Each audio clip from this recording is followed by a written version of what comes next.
Good morning, good morning, good morning. Amazing Lawnerd. It's Friday. It's February 13th. Yes, it is in fact Friday the 13th.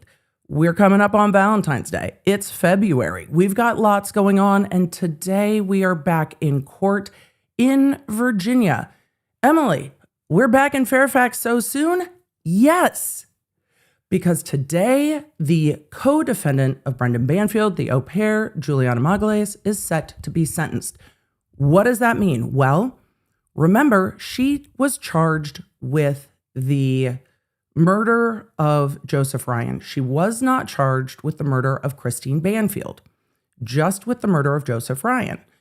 And as part of her cooperation with the Commonwealth, she was offered a plea deal for a reduced charge out of the, intentional volitional homicide, aggravated murder. Out of that realm, she was never charged with aggravated murder. Only Banfield was. She was charged with murder. Reduced it to a manslaughter. And they agreed that the prosecution would recommend a sentence of time served, provided she stayed in custody for the duration of the time until Banfield went to trial. And that's predicated, of course, on her cooperation. She has to testify truthfully. She has to remain cooperative, etc. So will she be sentenced today to time served since her arrest? Remember, she was arrested prior to Banfield's arrest. Or will the judge break with the prosecution's recommendation and sentence her to more time? The max in this case is 10 years. 10 years. Remember, Banfield won't be sentenced until May 8th because Judge A said anytime before, July 2nd? Because then I'm retired. Anytime before July 2nd because then I'm retired. So Banfield won't be sentenced until May. He is facing life plus. She is facing time served to 10 years. And the court can pick within that range. They do not have to go with the prosecution's sentencing recommendation. And this prosecutor in court is not the prosecutor that made this deal. I expect that we will see victim impact statements today. Grab some Kleenex because with there being victim impact statements, I expect that they're going to be heavy. But imagine if you were friends, family, loved one of Joseph Ryan, Juliana was a critical factor in luring him to the house that morning, and Juliana knew and Banfield knew that they were luring Joseph Ryan there to A, pin this all on him and set him up, and B, kill him. They knew that they were going to kill him. They knew they were going to stage this as a self-defense defense of others. And so we are going to go to court and see what the judge does. I am not sure how I feel about this deal. I still don't know how I feel about this deal. I am still with the cops who were like, what did they call it? Dog shit? It's a low deal. It is not a lot of time. Even when you take into consideration that I fully believe that Juliana was swayed by Banfield, that she would not have done this but for his influence. However, she is also an adult. She is also a human with agency. She also knew when she was getting on the phone with Joseph Ryan, pretending to be Christine Banfield, that she was luring him to his death. She knew those things and didn't care. And that is a murder. But they wanted her cooperation. And they wanted her cooperation so much that they were willing to reduce this case. I do think there's room for her culpability to be weighed against Banfield's culpability and be less. I don't think she's going to be an ongoing threat to the public. However, this was a killing in cold blood. So we're going to see what the court does. We're going to see what the statements are. We are going to roll the intro. We are going to be getting to court shortly. Lawnards, thank you. Also, first person I see a spoiler from, I'm just banning from chat. Emily, you have no patience this week. I know. I appreciate being able to take our time. Whatever's going to happen today is going to happen. We're going to watch it together. I appreciate being able to take the time to do it. And in the background, we have been perfecting our own streams, which are a little bit of quirks because we're basically running an entire media company with everybody being in different places. But we are perfecting having our own streams ahead of the Corey Richins trial for you all. And I am so excited about that. Because law nerds, they picked a jury in the Corey Richins case. They have a jury.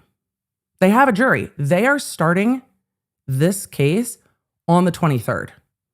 And we're going to be able to handle our own stuff. So, are you guys ready? I know. Let's go to sentencing. Hey there, I'm lawyer and legal analyst Emily D. Baker, and this is your go-to destination for live court coverage. I break down the law, the strategy, and the evidence in real time so you know what's happening. No law degree required. So join the law nerds in the chat. They're here for the facts, not and let's get to court. Okay, I do have to say, since we are going to court, we will fly to court in just a minute. I do need to share one. If you do not have the Law Nerd app already, I saw many of you in the chat who are like, I finally got the Law Nerd app. I know. If you want to know about the things that EDB is wearing, if you want to know about the new cups, you're going to want the Law Nerd app. You are going to want the Law Nerd app. That is all I'm going to say about that at the moment. Also, because we are, we are embroiled in making sure that we are our own standalone everything, we have some amazing support from our sponsors. So we're going to go to our sponsor, Incogni, because I don't want to break into sentencing to share it with you. So I'm going to share it with you now. Get the Law Nerd app. And also, if you've been listening to my coverage of the cases that we are covering and you have been like, girl, if there was ever a time to get your information off the internet so somebody can't send your family members fake ransom letters. Yep. Now's the time for today's sponsor, Incogni. A huge thank you to our stream sponsor, Incogni, not only for keeping my information off the internet, but also giving me an opportunity to tell you about the latest ways that your information is finding its way onto the internet. There's a new twist that just started at the end of January. If you have not yet heard about Moltbook, it is a new social media platform, but it's not for you, law nerd. No, it's only for AI agents. And the AI agents that are communicating through Moltbook are given full access to their humans' computers. And we've already seen countless examples of agents on this platform sharing everything, including passwords, social security numbers, and more. And that's why you need Incogni. Not only is Incogni available risk-free for 30 days, meaning you can just try it out for 30 days and then get a full refund if you're not happy with the service, but Incogni is constantly monitoring for your data to pop up in new places. Plus, they have a custom removal feature, so if there is something that you need more help with, they've got you covered. So Law Nerd, I know you're ready to get Incogni. So use code EmilyDBaker at incogni.com/EmilyDBaker to get an exclusive 60% off an annual plan. That's 60% off an annual plan when you use code EmilyDBaker at incogni.com/EmilyDBaker. A huge thanks to Incogni for keeping my info safe, and let's get back to the stream. Y'all, we're going to have to do a whole nother stream about Moltbook because the stuff that's going on there is absolutely wild. And at first I thought it was a marketing gimmick. And then I was like, oh my God, this is real. And people are getting doxxed by the AI that they've allowed to have access to their computers because they pissed off their AI agents. There's a reason in the Matrix they called everybody chasing the human agents. We will watch more sci-fi. All right. We're not the generation that has to worry. It's our kids that we're worried about. Let's fly and go to sentencing. Yes? How are y'all feeling? Are y'all a little nervous? Right. I know. It's sentencing day. It feels like it feels a little anxious. I understand.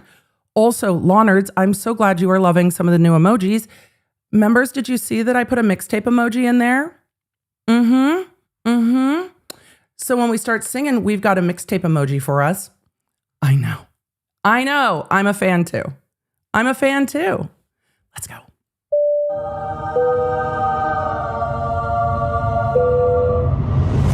Hear ye, hear ye, hear ye. Lawnards of the chat, please come to order for the sentencing of Juliana Magalhães today, Friday, February 13th, 2026.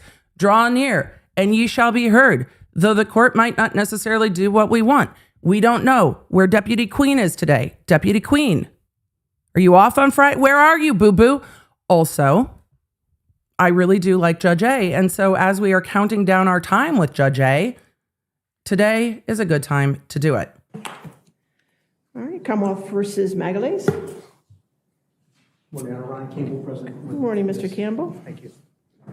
I expect we will see at least some. What in the Sean Astin is happening? I expect we will see some impact statements today. I would be surprised if we don't. Remember, the prosecution can point out the facts of this case. They cannot ask for more than time served. That was their agreement. I do think that even if it was a different DA, they should be bound by their agreement. They should be required to honor their agreement. I don't have a problem with that. That was a huge problem. Remember in the Case of Commonwealth of Virginia versus Juliana Perez Magalhães. Cosby case? Perez Magalhães is present in the courtroom with her attorney. The Huge Commonwealth issue. is present. Comes today for sentencing. Are we ready to go forward today, Mr. Campbell? Yes, Your Honor. All right. Have you reviewed the pre-sentence investigation report with your So there's a client? We PSR did, Your Honor. report. No changes, additions, or corrections. All right. Does the Commonwealth have any? No changes, additions, or corrections. All right. I'll make the pre-sentence investigation report part of the record. The Commonwealth, as far as evidence, I have victim impact statements that I have already reviewed. Is there any objection to those victim impact statements? Your Honor, my position, I talked to the Commonwealth, is that some of them fall outside the definition under. Okay, which the code. ones? Or are you objecting to certain ones, or are you not? Your Honor, the specific ones are the ones that relate to Christine Banfield, so the Okay. family members of Christine. So you object to those victim impact statements? Yes, Your Honor. Okay. And Judge, what I would Emily, what is happening? The defense is objecting to several of the impact statements. Why are they objecting to the impact statements? Because with the impact statements, they are impact statements relating to the crime she is charged with. Juliana is not charged with the murder of Christine Banfield. She was never charged with the murder of Christine Banfield. So I understand looking at this defense attorney being like, bro, what are you doing? He's doing his job. He can object to them being considered as part of the sentencing for this defendant because she wasn't charged for the death of Christine Banfield, only the death of Joseph Ryan. So the vibes are disrespect. I get it. However, he's not out of line saying, Your Honor, this technically doesn't fall within the code because she was not charged with that killing. Do I disagree with the fact that she wasn't charged with the killing of Christine Banfield? We know how Emily feels about that. However, the prosecution's going to make a record and ask for it to be considered as part of the record. I get it. A number of you have asked, and it's a great question, can she be charged now? No. They knew how she was involved at the time that they charged her, and they did not charge her as an accessory, as a co-conspirator, or anything like that. She cannot be charged now with the death of Christine Banfield. All right? Okay. Let's see what the Commonwealth says to respond. I know there are a lot of times in law where you're like, but my gut says this, but the law says this. Yes, it is something that people in 1L struggle with a lot, depending. It is something that can be very hard to explain to people. They're like, but that's wrong. And it's like, correct. I get that it feels wrong. However, this is how the law is operating at the moment. I agree. However, he is not wrong for making that objection. Remember, legality and morality don't always line up together. And so when the defense attorneys are doing their job, I'm going to point out when they're doing their job. And that's, he's not, did you notice his tone is not super aggressive about it? It's like, so Your Honor, it just doesn't fit within the definition, right? All right. Let's keep going. say to that is that certainly the statement of facts that we presented and that is included in the pre-sentence report includes information about also the murder of Christine Banfield. I understand that this charge itself reflects the killing and the murder of Joseph Ryan. However, I do think that the voices of Christine Banfield's family are important in this hearing as well. I understand, but he's only been charged with the murder. I mean, she's only been charged with the murder of Joseph Ryan.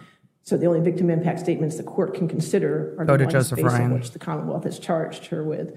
So I can only take into consideration the victim impact statements from Joseph Ryan's family. Understood, Okay, Your Honor. so I'll do that, and I'll grant your motion. Okay? All right. Do you have any other evidence? They will still be part of the record, but under the law, Christine Banfield's family do not count as victims to Juliana because she was not charged with that murder. The frustration with that, when you're like, Emily, where do I put the frustration? The prosecutors. Put your frustration on the prosecutors. The judge and the defense attorney are following the law. The prosecutors get to choose who to charge and how to charge them. Put your frustration with the prosecutor's office. That's the Commonwealth. Judge, I do, in light of the court's ruling, I'm going to have two witnesses to call. I'm actually surprised. The first of which is going to be Deidre Fisher. I'm surprised that we are not seeing the prosecutor who was the lead prosecutor of the Banfield trial. However, what we learned in the Banfield trial is that this prosecutor, I do like her belt, that this prosecutor was one of the prosecutors on this case all the way through. It might also be that the lead prosecutor is like, I'm not standing up there and arguing for time served. I wasn't a part of that deal. I'm not going to stand up there and ask for it. So, I would imagine that's why. Okay, Deidre Fisher. She is appearing via Teams. Okay, ma'am, if you could We just have an raise your impact right statement hand. from Deidre Fisher. Do you swear or affirm to tell the truth under penalty of law? Yes. Okay. Good morning, Ms. Fisher. Good morning. Could you please state your name for the court? My name is Deirdre Maureen Fisher. And can you tell the court your relationship to Joe Ryan? Joseph Ryan is my son. And can you Go tell grab the your court, Kleenex. of Just go any, grab your Kleenex. Psychological. It is a little bit hard to hear because the victim impact statement is remote. I'm sure we will be able to hear it a little bit better. But this is victim Joseph Ryan's mother. Injury that you have received resulting from this offense? Oh, let me back this up because I know you guys are going to be like, why is the prosecution asking these specific questions? Each jurisdiction has their own rules and statutes for how victim impact statements go and what the court can consider. It is easier to ask those questions first before you have someone explain and share what they want to share, because once they start sharing about their loss, it's really hard to rein them back in for those more standard, almost formulaic questions. It's easier to get those things handled at the beginning to give people time to take a deep breath and have to see face to face the person who's responsible for killing their loved one. And can you tell the court of any psychological injury that you have received resulting from this offense, or any changes to your personal welfare, lifestyle, or relationships resulting from this offense? Is this outside of the statement that I No, ma'am. am going to read? You go ahead and read your statement. Oh, so I read it now? Yes, Is ma'am. that correct? Yes, ma'am. Counsel, All right. first of all, her glasses are lovely. Counsel, you should have told her what to expect, and you should have told her, I am going to ask you this question, and then you can just share your statement. You should have just said that. Thank you, Honorable Judge Penny S. Ascaretti, for giving me the opportunity to talk about the impact of the murder of my son, Joseph Nathan Ryan. Oh, ma'am. My baby boy was born 2 days before Christmas, making that our special holiday. His middle name was Nathan, which means gift. Since Joe's murder, I haven't been able to take down my little Christmas tree, which sits behind the urn with his ashes. I say good morning to him each day when I turn on the tree's lights. But of course, that's not Joe sitting there. He can't say, I love you back. When Joe was taken from me cruelly and callously, murdered by Juliana and Brendan on February 24th, 2023, I lost so very much, more than I can possibly name. I lost my confidant, someone who knew me deeply, listened without judgment, offered advice with my best interests at heart.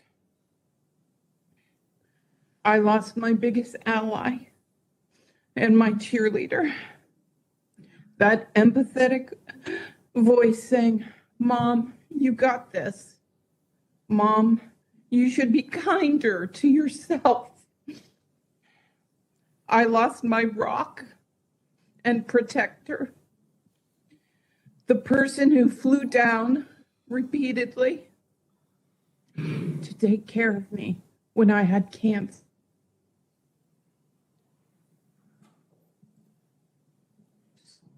Yeah. I lost the comfort of knowing that my son would be there to care for me when I'm an old woman with illness or dementia, just as he cared for his grandmother and grandfather.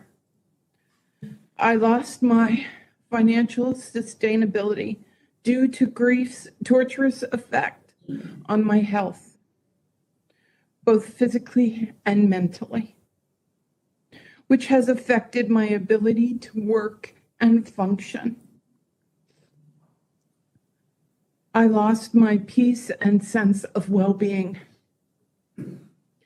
I can never unhear Joe's moans and cries after he was shot, the cries of a dying man.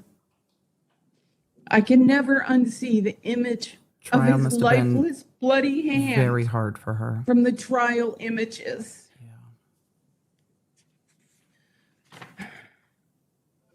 I lost nearly all my friends who couldn't handle dealing with someone lost in grief or understand why my life can't just go on. Because it can't. I lost the chance to ever be called grandma. I will never have that.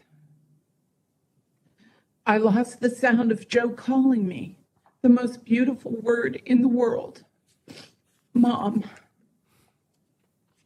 I lost my Christmas baby, Joseph Nathan, my greatest gift. The impact of Joe's loss doesn't go away, will never go away, but only grow. So many tears, so many times reaching for the phone to call him, only to remember that he won't and can't pick up.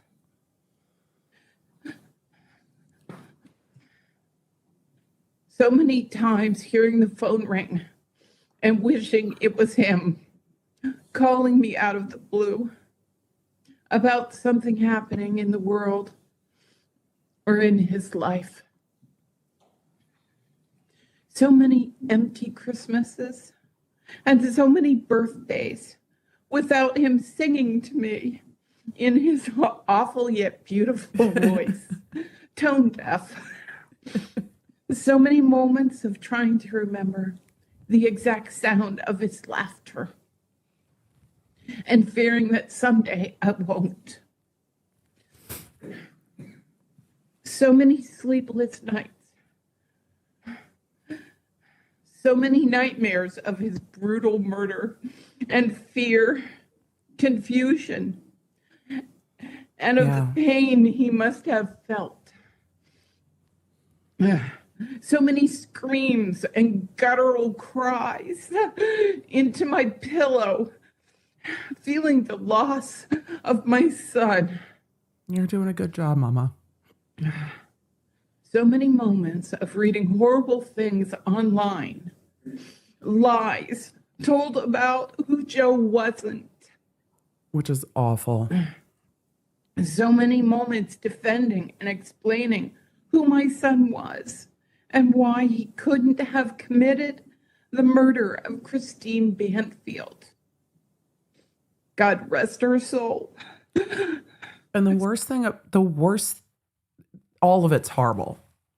But one of the horrible things about this is in the time it took to arrest Juliana and then Brendan Banfield, there was a lot pointing at Joseph Ryan.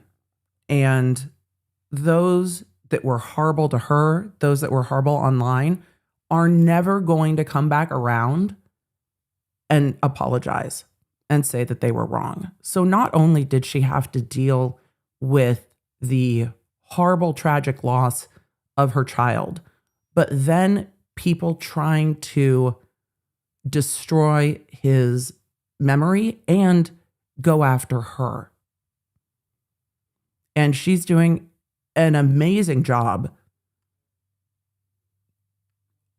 expressing the depth of that frustration and pain and sorrow, which is incredibly hard to do in court. And unlike some other defendants, when they do pan back over to Juliana, Juliana looks like she's trying to keep it together a little bit, which is something we haven't seen in a lot of defendants. But it's hard. It's absolutely hard. And it's why waiting, even though it's uncomfortable, is something that we talk about a lot here. So the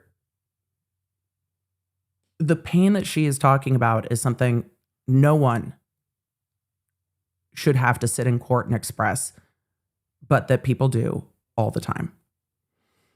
So many conversations with others, draining them and me of a chance to make happier memories together. So many stomach aches. So many doctor's appointments, hospital bills, feelings of shame about my health. So many times wishing I could tell Joe about another milestone in my weight loss journey, seeking better health, knowing how encouraging and proud he would be. So many lost moments, so many moments of loss. My son's life was used and thrown away. Yes, it was. Seen as worthless and utterly disposable. Disposal by those who plotted and executed his brutal murder. Yeah. Do I think or dare hope that there will be justice for Joe's death? For my loss as his mother? I don't believe that's possible. What I do hope is that, even for a moment, that the world and you, Judge, will say Joe meant more than nothing, that he was someone worthy of dignity and life, who didn't deserve to be used and thrown away, treated as utterly disposable. Thank you for listening and for weighing the trail of pain and loss Juliana left in the wake of her calculated, cold-blooded murder, with her life and future as her only concern. My son, Joseph Nathan Ryan, was not and is not disposable. Thank you for listening. You did a great job. Thank you, Ms. Fisher. Please answer any questions that Mr. Campbell may have. All right, cross-examination. Hey, yeah, I would pass on that Okay, thank you, too. Ms. Fisher. Thank you. All right, your next witness. I hope Judge, she has the someone next witness that there I to have hug is her. going She to did a be, great job. Ms. Sangita Ryan, who is So we have one more. She said next. I think she did a great job trying to express the unexpressible. And I am glad the defense opted to not ask any questions. I don't think there's anything you can ask. And not every jurisdiction allows for follow-up questions on a victim impact statement. Some jurisdictions do. So I hope that she has someone there to hug her and knows that the law nerds are all sending a virtual hug as well, because it is not an easy thing to do, and she did a great job. All right, continuing on. present in court. Okay, Ms. Ryan. The next impact statement. I wonder if this is stepmom with the last name Ryan or sister. I don't know. I guess we'll see.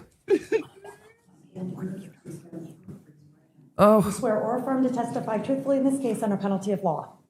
Thank you.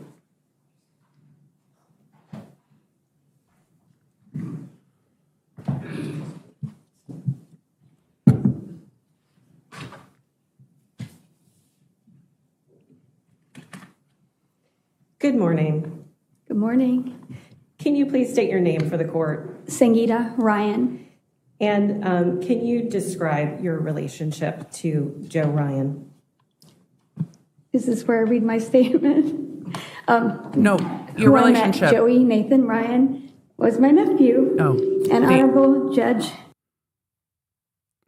It is completely natural to be nervous doing this. I appreciate that she's turned more towards the judge. So his aunt, the last name Ryan is why I was trying to piece together the family relationship. Impact statements are they're just so hard. They're so hard. Askarati, thank you so much for the opportunity to speak today. Thank you for allowing the Ryan family to speak up for our Joey Nathan Ryan. We thank the jury for helping us achieve justice for Joe and Christine. And we thank the Fairfax County Police Department, the Commonwealth Attorney's Office, and all that helped, and we are grateful for justice. That's gracious of you. That's gracious of you. I don't know if I don't on this plea deal, I don't know if I would be able to say that. Justice. So our family has remained silent since the devastating loss out of grief, but also out of respect for the justice system. For us, Joe did not just die on February 23rd, 23. He was murdered over and over again, every time lies were spoken, every time his picture was posted alongside salacious stories told by two wolves in sheep's clothing who perpetrated this crime and attempted to destroy the memory of two remarkable people. Julia and her boss/lover intended to snuff out the life of two innocent victims who deserve to live full and meaningful lives of their own. Well, while we acknowledge the defendant for eventually coming forward with the truth, telling the truth doesn't absolve her of responsibility. Honesty is something we're taught at a young age. Telling the truth doesn't erase the harm. It's simply Right. You start with don't murder people. I agree, ma'am. I agree. You start with don't murder people. We start there. And also, it's not lost on me that Juliana didn't tell the truth until there was no other option left. She would have kept not telling the truth, I think, if Banfield hadn't been arrested. She did not tell the truth until it was her only option for self-preservation. allows others to move forward. It doesn't bring Joe back, and it sure doesn't bring Christine back. Hearing the truth has finally allowed us to exhale. It validated to the world what we already knew, that Joe was not the monster he was portrayed to be. Rather, Joe is an older brother, a brand new uncle, the eldest cousin and confidant to four. He is my beloved nephew, and a son and grandson to his loving family. Pardon me 1 second. You're doing a great job. We acknowledge that Juliana was a young woman in a foreign country, in love with her employer in a situation where the power imbalance was not in her favor. But where our compassion ends is with the one other responsibility. Juliana was entrusted with and received payment for the care and protection of a small, innocent child. And you brought her into a murder scene. Juliana, I feel, failed Valerie repeatedly. She was trusted to protect this young charge, but instead chose to cause irreparable damage. She robbed her of her mother. She stole childhood memories. She chose to partner in the brutal assassination of her mother's character, as well as her beautiful being. Yeah. The defendant and her boss/boyfriend convinced Valerie that a stranger broke into her home and killed her mother, when in fact the monsters were the very people who cared for her after the loss. Yep. Juliana and her boss worked to erase her mother's existence and credibility and place the blame on an innocent man. Our hearts go out to all of Christine and Valerie's family. Yeah. What an absolutely incredible person she must have been. But may I tell you about Joe? Yes. Ma'am, you're doing a great job. Joe is loved. Joe came to live with the Ryan family. I'm sorry. I'm so sorry. You're okay. You're all good, ma'am. You take a breath. Joe You came take to your, live with the you take a breath. You take your time. You've got this. And I'm sure Judge A is just nodding at her. You've got this. Ryan family just days after his birth. His It's birth so parents, Dad, hard. Sean, and Deirdre, who you met, were teenagers, so Joe lived with and was raised by his paternal grandparents, Connie and Jim, for all of his life. As a young child, Joe, who we call Joey, was fun-loving and loved from the beginning. He was inquisitive, curious, smart, charming, and so dang talkative. Joe approached strangers and passerbyers with random and nerdy questions about Transformers and movie characters and the Legend of Zelda video game characters, and who would win in a battle between this person and this person, and he respectfully... Zelda versus Transformers is actually a really interesting question, ma'am. I'm with you. I think that is an excellent question. I think it's an excellent question. Waited the answers, whether you knew them or not. As he grew into adulthood, Joe's hobbies included building or painting anything that used his fine motor skills. He loved martial arts. He had a great love and respect for our environment, animals, especially mistreated, neglected, and ugly dogs. And he rescued many injured and less loved dogs, bringing them across the country in his travels safely home to the home he shared with his grandmother. Joe cared for people, he cared for animals, and Joe didn't hurt people. When Joe's grandfather, Pap, required care due to a debilitating stroke, Joe left his life in Virginia and moved to Florida to serve as the full-time caregiver to his grandfather, the grandfather that supported him from infancy. When Pat developed dementia and had to move into a memory care facility, then Joe moved back to Virginia, where he began to take care of his grandmother, who had begun to experience health problems of her own. Joe took over transportation for medical appointments, hospital procedures, food shopping, and the bond between Connie and her grandson was as close as that of a mother and child. Joe would never have put himself in a dangerous situation that would risk his ability to continue to take care of his beloved grandmother or his old ugly dog, Kitty. I'm sorry, she's not ugly. When Joe didn't come home, She has a wonderful way of humanizing, and we don't see that a lot during trial because you can't play into the sympathy of the jury, but of humanizing a victim that we know very little about and that the court needs to know the ripples of what was lost. Not only was Joe lured to the house to be the fall guy, to take not just the legal challenge, but the reputational damage and harm for killing Christine Banfield, but they knew that they were going to lure him to the home to kill him. What they didn't know were the things that his aunt is sharing with us, that he was taking care of his grandparents. His mom shared that he was taking care of her when she had cancer. And it isn't just one loss. It is all these other losses to all of these other lives. And I think she's doing an excellent job sharing with the court how many lives were impacted by his loss. Joe's grandmother, Connie, lost the gentleman that she and Pap raised as their fourth son. Joe's sudden murder devastated his grandma, who was 81, and devastated her so much she could no longer live in the family home without Joe, and quietly and quickly sold her home to dodge memories, grief, and reporters to move closer to my husband and me. My husband is Joe's uncle. Forcing an 81-year-old out of their home to get away, not just from the memories, but did you hear her say, and reporters?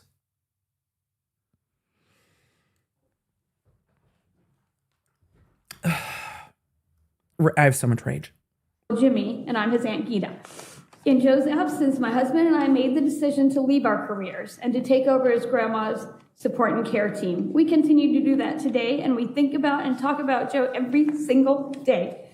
Honorable Judge Asgarati, we feel Joe and Christy were targeted by the worst kind of monsters, the kind who live among the victims and wait until they're the most vulnerable. We feel as a woman, a caretaker, and as a daughter, Juliana had opportunity to stop this brutal assassination. We think she could have warned Christine. We think she could have warned Joe that morning. This could have been a very She could have called the police. Where Juliana saved 2 lives. Well, she didn't want to. That's not. Because, baby, I love you. She didn't want to do that. At least she should have done the job for which she was being paid to protect a child. She did not. So many opportunities to do the right thing, and Juliana over and over chose not to. And while we acknowledge that she found the strength to tell the truth, it doesn't absolve the responsibility. So today we leave here, finally standing as Joe's family. Joe. This nightmare's ending. It's our hope that Juliana doesn't walk free, but continues to reflect on how she became capable of doing this, so that when she does return to Brazil, she never victimizes another person, never betrays another child in her care, and never again places selfish desire above human life. She doesn't deserve to profit. We hope that can be enforced. The reality is, though, she will be free one day, and our hope is that she carries the weight of the lives destroyed, that Juliana chooses to live as a decent person, and that she is truly remorseful. The sentence that Juliana receives today is not the only one given. We all carry a life sentence of grief, even after hers ends. Yeah. We ask for peace. We ask to be allowed to move forward. Today we move forward by returning Joe's kindness to the world. We say his name proudly.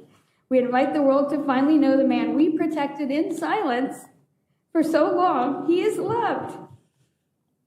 We miss Joe, and our family is devastated by the way he was ripped from our lives. Joe won't complete painting his unfinished Warhammer 3D figurines. He won't keep competing any more live-action role-playing battles with silly, hand-created foam weapons. Excuse me, ma'am. LARPing is not silly. Also, the devastation of the unfinished projects is heartbreaking, right? I think she's done an excellent job, not just humanizing Joe, but also sharing that they will never be apart from this grief. Ever. They will never be apart from this grief. Do any of you doubt that Juliana will at some point not think about this every day? Because I think Juliana will find a way to just keep going. But for these families, it's going to be with them every single day. For those of you in the chat who are like, Emily, LARPing, live action role playing. It's live action role playing, like role playing games, but you dress up and physically do it, do all the things. Nor his mixed martial arts or video game battles. He'll no longer bore us with lectures about eating organic food over junk food, but it's with our hearts we thank you, Honorable Judge, and the jury that was here, members of the court, the police, the detective, the prosecution team, the victims team, and all the witnesses who supported justice for Joe. Thank you so much for listening. Ma'am, you did a wonderful job. Please answer any questions that Mr. Campbell might have. Any cross-examination? No questions, Your All Honor. right, no questions. No questions from Mr. Thank Campbell. you, Ms. Wright. The Ryan family, I think, did a wonderful job humanizing Joe and, again, sharing their pain and that they will carry this with them. And I think both statements honored themselves and honored Joe. Judge, I don't have any further evidence, but I do want to acknowledge to the court that the family of Christine Banfield is here today. You can see them to your honor's right. All right, thank you, Along ma'am. with Shannon's04 in the chat said, can the judge throw out the plea deal and give her a life sentence? No, she cannot. The judge cannot. Here's why the judge cannot throw out the deal. Juliana was given a reduced sentence. That reduced sentence is for manslaughter. She's pled guilty and has been convicted of a manslaughter. The max on that is 10 years. The judge does not have to give her time served. The judge can give her up to 10 years, but the judge can't throw it out and be like, murder is the case that I gave you, let's go. She cannot do that. The prosecution made that change, and that cannot be undone. Joe's family. All Thank you. right, thank you. All right, I mean- Commonwealth's rest for Asterisk, that can't be undone unless Juliana did something to disregard her plea deal and then it changed, but the court can't set that aside. evidence for the defense residents. I do have for your evidence the memorandum of support of sentencing, which I have reviewed. In addition, 3 letters that you have provided Yes, Your as Honor. well. I reviewed those as well. Your Honor, I'm going to hand up a few certificates that Ms. President. They can just be made part of the record, Judge. So Okay. the Banfield family is present. No further evidence. Can be part of the file, or do you need copies? We can make copies of them if you'd like. That'd be fine, Your Honor. Okay, Thank we'll you. make copies. Christine's All right, let me just. family review is them, present. please. For those of you asking, no statements from Christine's family. Christine's family are not victims in this case per the law because Juliana All was right, only we'll go ahead charged. and make copies of these. Juliana was only charged with the murder of Joseph Ryan. Certificates and make them part of the records as well. All right, any other evidence from the defense? No further evidence, Your All Honor. right, argument? Judge, the Commonwealth in this case, as the court is aware, made a recommendation, and the Commonwealth stands by that recommendation. All right, argument? Mr. The Commonwealth has made their sentencing recommendation, which is their deal. They are not really able to do much else other than stand by their deal. For those of you asking about the certificates, Juliana would have had the opportunity to complete certificates in custody, schooling, anger management, anything like that. Juliana does not have a hospital bracelet on. That's for custody purposes. It's got a scanner on it to track her throughout the custody environment. So no, not similar, but not for the hospital. Thank you, Your Honor. I think Juliana looks affected too. I don't know if she's just terrified about what the judge is going to do to her or if she's impacted by those statements as well, but more so than we've seen with some others. The defense has the opportunity to make argument. We heard the prosecution's argument. The prosecution was, we stand by our deal. They can't really do much else.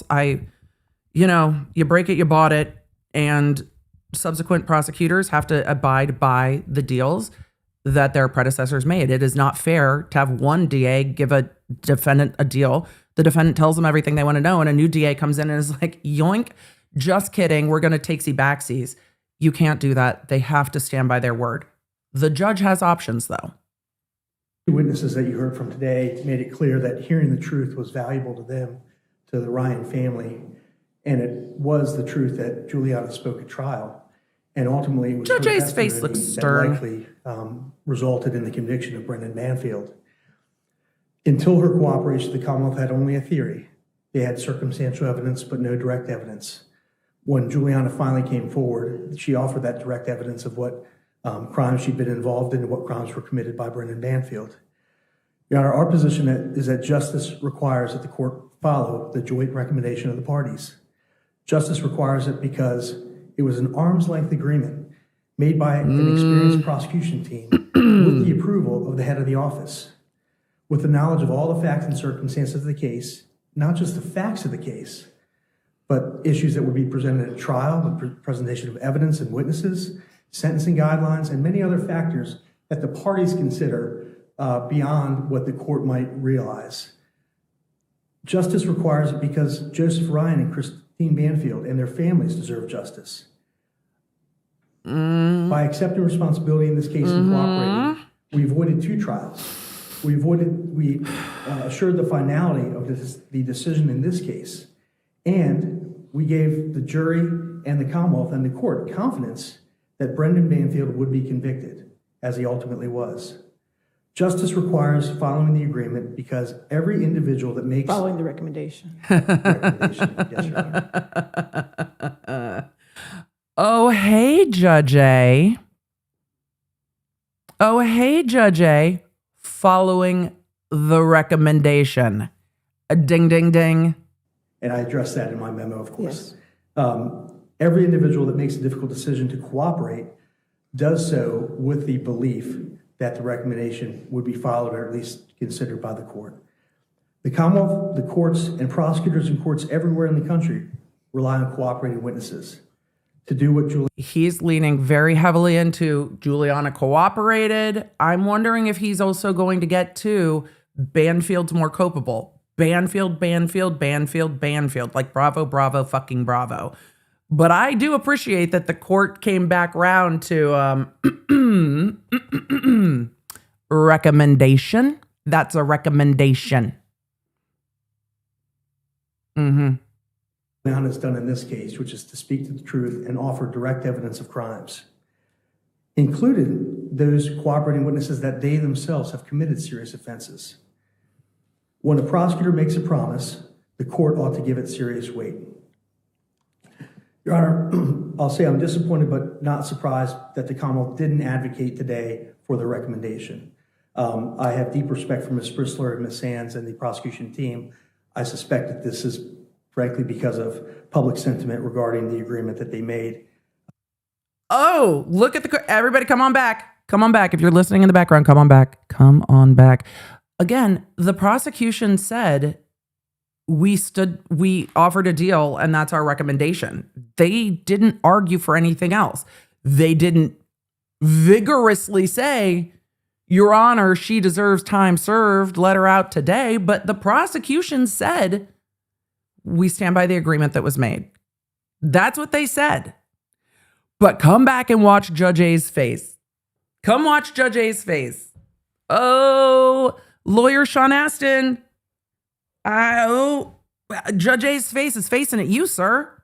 Disappointed but not surprised that the Commonwealth didn't advocate today for the recommendation. I have deep respect for Ms. Bristler and Ms. Sands and the prosecution team. I suspect that this is frankly because of public sentiment regarding the agreement that they made.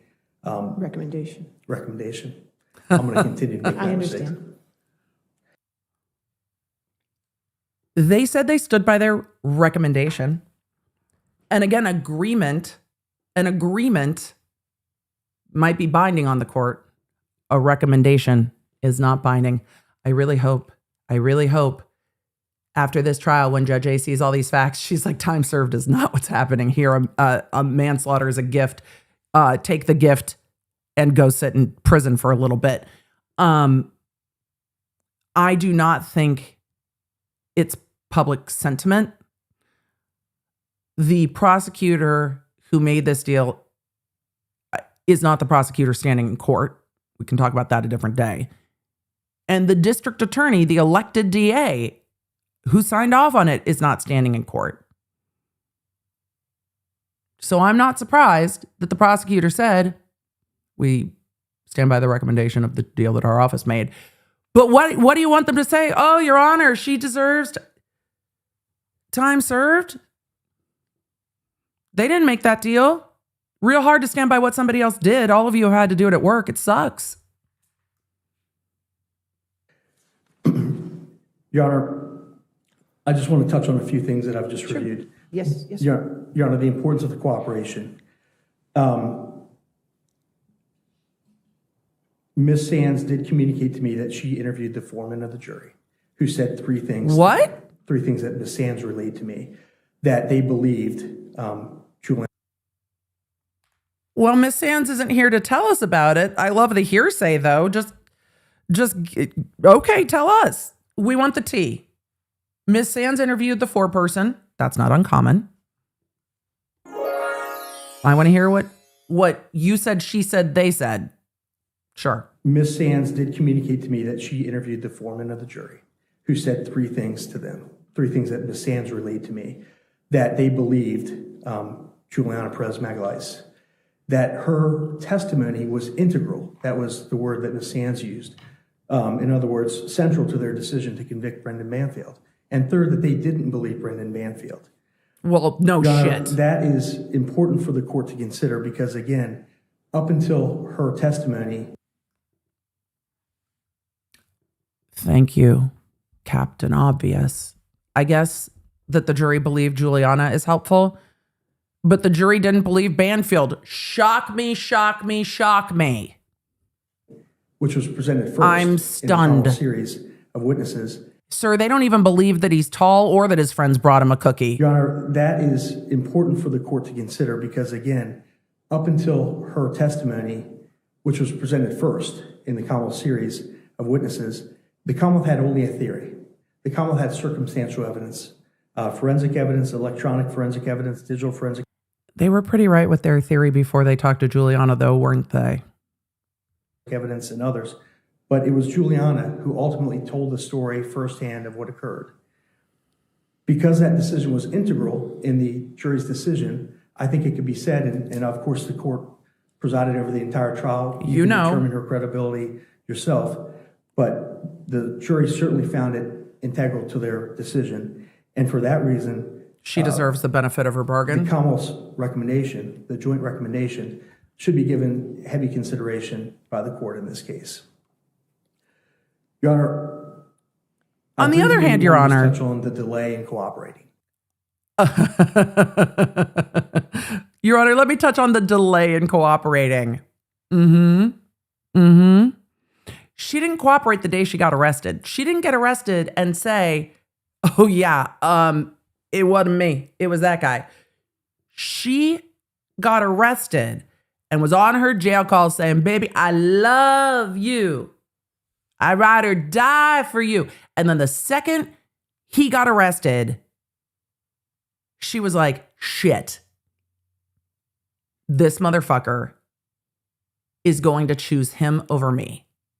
And once she knew it was him or me, she picked her. She didn't pick do the right thing when she was arrested. She didn't pick let all the families at least know what happened there. No. She picked herself over and over and over again. And when it came down between her and Banfield, she picked herself. That's what happened. Let's just so we're clear. And I'm sure her cellies and all of the jailhouse lawyers told her that motherfucker is going to try to pin this all on you. And they were right. Because does anyone, and I am here, if you do, tell me, does anyone think that Banfield, if she didn't flip on him first, wouldn't have tried to pin all of this on her? Anyone think Banfield would have done anything other than try to pin all of this on her and Joseph Ryan? Let me know. I'm curious. Should be given heavy consideration by the court in this case. Your Honor, I briefly want to just touch on the delay in cooperating. The judge is like, yeah, please. It was evident to the defense that from Juliana's first date of arrest that they wanted her cooperation desperately. Her cooperation didn't come quickly. And our position is that at that time, she was still under the grip of Brendan Banfield, and the plan that he had convinced her would work. Baby, I love you. She still believed that there wouldn't be sufficient evidence for a conviction. And she was relying on Brendan's plan to get her through her arrest and prosecution. As she languished in jail, discovery dripped in. We really didn't receive significant discovery until after the preliminary hearing in this case. Wait, is Sean Astin the lawyer that never has his computer charged? Is this the same dude or did they switch dudes at some point? I'm unclear if this is the same dude. I'm going to have to double check later. case. And even leading up to the trial date, we still hadn't received much of the digital forensic evidence that was made central to Brendan Banfield's case. Your Honor, the tipping point was perhaps the arrest of Brendan Banfield. Yeah, no shit. That broke his grip on Juliana. The communications between Brendan and Juliana ceased. There were no further assurances that things would be okay for her, that they would have a life together afterwards. She was left alone, truly alone. No communications from his mother or family or other people, and no ability for her to actually contact her own family. She was left alone upon Brendan's arrest, and that was a huge factor in her coming forward. Your Honor, when she did come forward, we moved rapidly. We had a lengthy debrief followed by a plea within a day or two of that debrief. The next several months resulted in continued debriefings. We were available at every request of the Commonwealth. She continued to be candid and open with her statements, and I haven't heard any issues with her reluctance to answer questions in those debrief sessions. I think she was mostly forthcoming in her testimony. I think there were things of her own that she downplayed, but yeah, she was fairly forthcoming. Your Honor, if she hadn't testified, there's a good chance that Brendan wouldn't have been convicted. First, the Commonwealth believed her. Secondly, we're gonna have a conversation more about that later. Himself. I doubt he would have done that without her testimony. He chose to directly challenge her statement of offense. You know what sunk his battleship, counsel? His boss from the IRS. I mean, him testifying and his boss from the IRS. Her account of what occurred, and he was caught in his own lies. Beginning with shortly after cross-examination, the question of whether he loved her or not, and him saying, well, I didn't really love her. There were certain things that were in the way. And finally ending with his testimony. Did say Christine was still around. He was going to. Oh, shit. Upon reviewing that testimony, his boss came forward and testified the next day that there was no meeting. Brendan's lies ultimately resulted in his conviction, but he might not have testified if Juliana hadn't testified. Your Honor, I appreciate the comments Patrick. of Joseph Ryan's family, Smith? and I've read the letters that were filed by Christine's family, and there's no words I can offer to console them at this time. But it is critical that there was no... It's really hard to go from objecting to their statements to saying, we read and acknowledge their statements, and there's no words of comfort we can offer. It's a tough spot. The trial in this case, that there is finality for the families, and that there was cooperation by Juliana that resulted in Brendan's conviction. Your Honor, the last thing I want to comment on is the agreement in this case, the recommendation. Thank you. Judge A's face is like, yes, please, can we get to the recommendation? The reason the defense is talking so much is because there is a real chance that Judge A can sentence Juliana to anywhere from time served, she got arrested in October 2023 and has been in custody since then, to up to 10 years. And when you have a judge who has gone through a trial, has seen all of the things, you really, really, really, really have to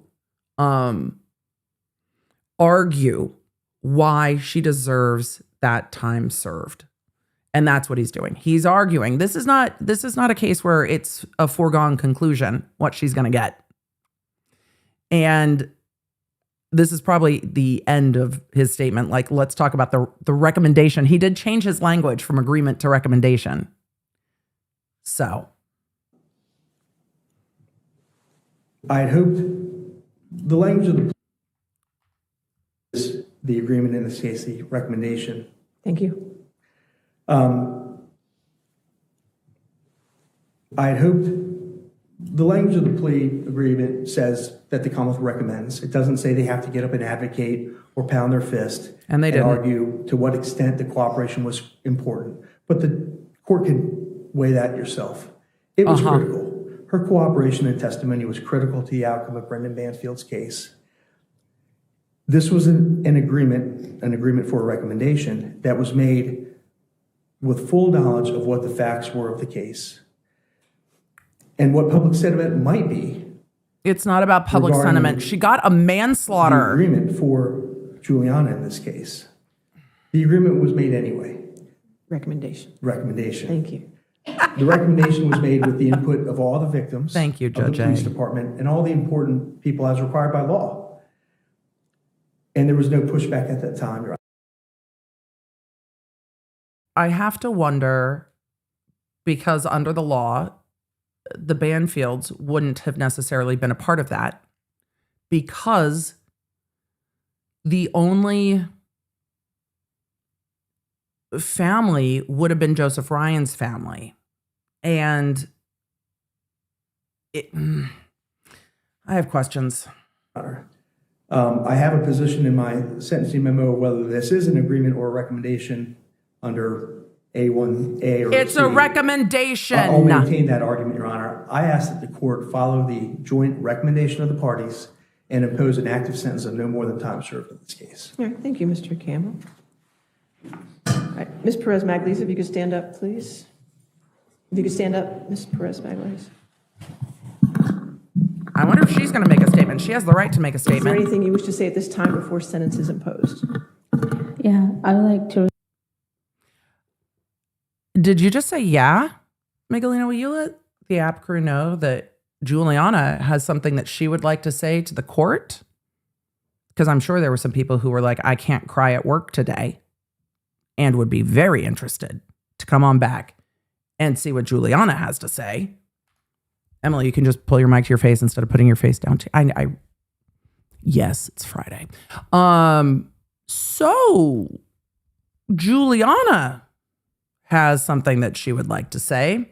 The court has had her stand for sentencing, so I'm very interested to see what her statement is. And the court, I imagine, will then proceed to sentencing after this. Okay. Is there anything you wish to say at this time before sentence is imposed? Yeah, I would like to read a statement. Okay. She wrote a statement.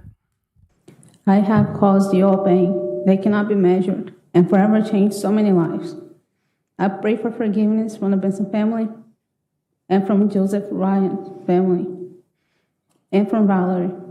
I will never forgive myself for the pain caused. I hope that my cooperation in this case somehow begin to help repair the damage caused. There is nothing I could possibly do to make it up to you, to your loss. Sorry. There are so many regrets, but this is my biggest. That's it. That's a tragedy I have been carrying with me, and I will always do. It's something I have nightmares with. A tragedy I know I can never take back the devastation of what I have done. I know that my remorse cannot bring you peace. I hope you might someday understand that I truly did not believe that his plan would have actually happened. I have grown so much over the past 3 years. Ma'am, when you were sitting in the cul-de-sac with a gun in your pocket, you were still like, I don't think this is going to happen. I am having a hard time believing it. I do believe she feels some kind of way about the loss to Valerie.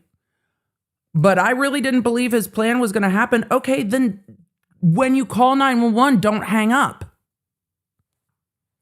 Or don't pull the trigger. There's a lot of options. And look back at my younger self, at 22 years old, falling head over heels for someone 15 years older. They only see his good side and clinging to someone that showed me love. I lost myself in a relationship, leaving my morals and values behind, and putting even my loved ones through this. My time in jail has been a time of reflection for me to better myself in more ways than I realized I needed. I had to find myself again. That's when I truly found God, when I had lost the desire to live, when I wanted to die. The guilt and feelings that I didn't deserve to live and that Judge I was A a is monster locked in. were overwhelming. In God, I found the forgiveness and mercy. You should look at Judge A, because Judge A is the one in charge of your sentencing today. You should look at Judge A. And I am restored. Jail is not a place you can bear to let yourself drown in those feelings. I wanted to disconnect from my pain and the guilt and get into survival mode to stay mentally sane, because inevitably, with the memories come pain. Yet, I know I will live with this for the rest of my life. God and I only know the shame and guilt and sorrow I carry for all I have caused. Sorry for Joe's family and Christine's family. Sorry for Valerie and innocent little girl. I believe she feels for Valerie. I do. That will grow without her mother and our father. This I have burden to carry, knowing I could have prevented it at all from happening. I understand that I am to blame, and I'm truly sorry for the pain it caused. I hope someday I can be forgiven, as I hope to be able to forgive myself. Thank you for the opportunity to speak. All right. Thank you, ma'am. Whatever you think of Juliana Magalhães, your feelings are correct. You are valid. I hope truly that for Joe's family and for Christine's family, it helps. Whether you agree with her, disagree with her, thinks she only feels bad for herself, I hope that for the families, hearing her say that she has regrets, say that she is sorry, say that she is carrying this with her, it doesn't change their grief, but it acknowledges that she feels something. And a lot of defendants don't even say that. Most sit stone-faced and say either nothing or I maintain my innocence. I hope that it brings them something, because it's for them, not for us. Because again, we're not the ones carrying that grief that they are carrying. It's easier for us to look at this and just be like, Miss Ma'am. But I hope that for the people this apology was meant for, it helps in some way. Because I would be very surprised if we see anything like this from Banfield. I want to see what Judge A has to say. I mean, it's true. Catherine says better than Boone's. Yeah, Boone's sentencing statement was, all of you failed. I am the victim, but I forgive you. That shit was wild. That shit was wild. All right. In this matter, the court does find that the manslaughter charge was the large benefit of your bargain for testifying, which was a huge bargain. Oh, Judge A. Judge A. Judge A. Judge A. Oh, Judge A. Oh, you're on our page. Judge A is thinking where we're thinking. Oh, I'm optimistic. Oh, I'm more optimistic than I was this morning when we started this. Oh, Judge A. Okay, did you hear that? Listen to that, you guys. Listen to this, Judge. The benefit of your bargain was the manslaughter, and that was a huge benefit. Oh, Judge A. I'm feeling you. I'm feeling you. Let's go. Thank you, ma'am. Let's go. In this matter, the court does find that the manslaughter charge was the large benefit of your bargain for testifying, which was a huge bargain in a plea deal. You could have been facing life plus 3 years, and now the maximum I can sentence you to today is 10 years. That's clearly a trade for your cooperation with the Commonwealth and what the Commonwealth offered. And you accepted that along with the Commonwealth's recommendation for time served, which is not an agreement, and as you know, not binding on the court, as we discussed at length at your plea. The reduction of the charge is a mitigation. Judge A's like, there's already some mitigation in here. You got the reduction in plea. Watched your interviews and I watched you testify, and I just cannot find any further mitigation factors for your case. Do it. Emily, stop pausing. I can't. Do it. I can't find any further mitigation. Boom. Judge A? Nope. Do it. No further mitigation. Let's go.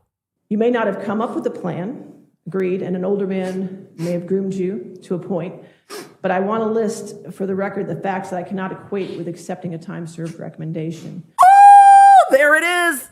Okay. These are the facts that I cannot equate with a time-served recommendation. Yes, Your Honor. Go ahead and list it out. She's like, I'm not following that. Let's go. With a plan, agreed, and an older man may have groomed you to a point, but I want to list for the record the facts that I cannot equate with accepting a time-served recommendation. These are aggravating factors either not fully captured or not reflected in the sentencing guidelines. Number one, until today, you have shown no empathy for the victim in this case. Boom. Number two, you were more involved with the plan than you testified to. First off, there were numerous postings on social media platforms and text platforms looking for a target. Texting and speaking. She downplayed her involvement. You're right. Directly with Joseph Ryan, encouraging him to bring the knife, and ultimately through the phone conversation, getting his consent, knowing all along you were bringing him to his death. Yes. Lying to Christine and setting up the plan for the zoo, using her devices and hiding her phone, using a child as a pawn in your plan, waiting outside for Joseph to show up, calling Mr. Banfield to bring him to the scene, and at any point for at least the month prior or that day, you could have stopped this. The plan did not work without your full involvement. The phone was in her hand with 911. She could have put it back in her pocket and left that line open, and law enforcement would have got there. Law enforcement would have gotten there. Oh, Judge A. Judge A clocked this shit immediately. Number three, having the loaded firearm in your pocket. Number four, bringing a child into the basement knowing two people were about to be murdered, to include the child's mother. Number five, hearing Christine ask you to call 911, which you did and then immediately hung up.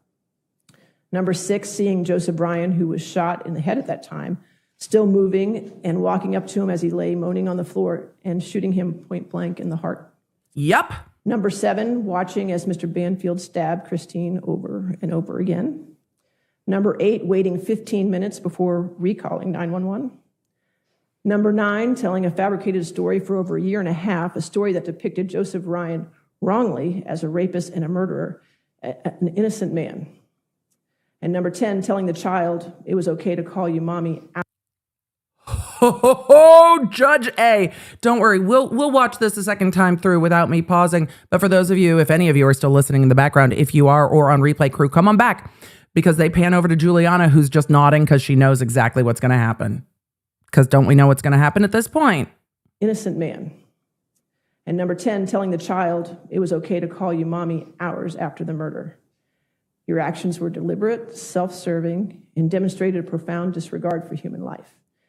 So let's get it straight. You do not deserve anything other than incarceration and a life of reflection on what you have done to the victim and this family. May it weigh heavily on your soul.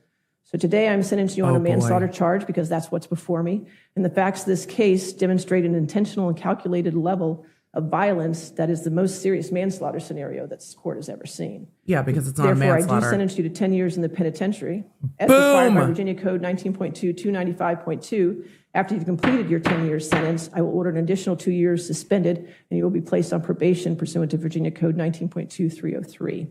Since you have been convicted of a felony in Virginia, a sample of your DNA will also be drawn for the state police database. Are there any questions, Mr. Campbell? All right, anything further in this case? No, ma'am. Okay. May it weigh heavily on your soul. I believe that completes the docket, is that correct? I believe that completes the Okay. docket, Your Honor. Oh boy. We're going to summarize that. We're going to go back and we're going to watch Judge A's entire receipts. But we're going to summarize real quick, and we're going to watch all of Judge A's receipts, because Judge A was like, receipts, timeline, I've numbered the points. Here is the thing. When you go to trial, the judges hear every visceral detail of the thing. And even though it was the co-defendant's trial, so much came to light that the judge cannot ignore. And the judge highlighted that the large part of the benefit of Juliana Magalhães' bargain was that her first-degree murder charge was not reduced to a second degree, was reduced all the way down to a manslaughter, which is not what you would normally see with intentional homicides. Could they have reduced it to a second? Sure, they could have. That would have given her the option for parole. It would not have given her a life period sentence. They reduced it all the way down to a manslaughter where the max was 10 years. And we could see it during the defense's arguments today that Juliana's cooperation was critical to the prosecution of Brendan Banfield. They were arguing, but for Juliana's cooperation, Banfield doesn't get convicted at trial. I don't know if I necessarily agree with them, but that is their argument. I don't think Judge A agrees with them, because what Judge A said is this was the most egregious set of facts to be seen on a manslaughter, right? Because it's not a manslaughter. And we saw the impact statements, and the judge has more of them submitted, but we saw the impact statements from victim Joseph Ryan's mother and aunt. And not only did they express how visceral their pain and grief is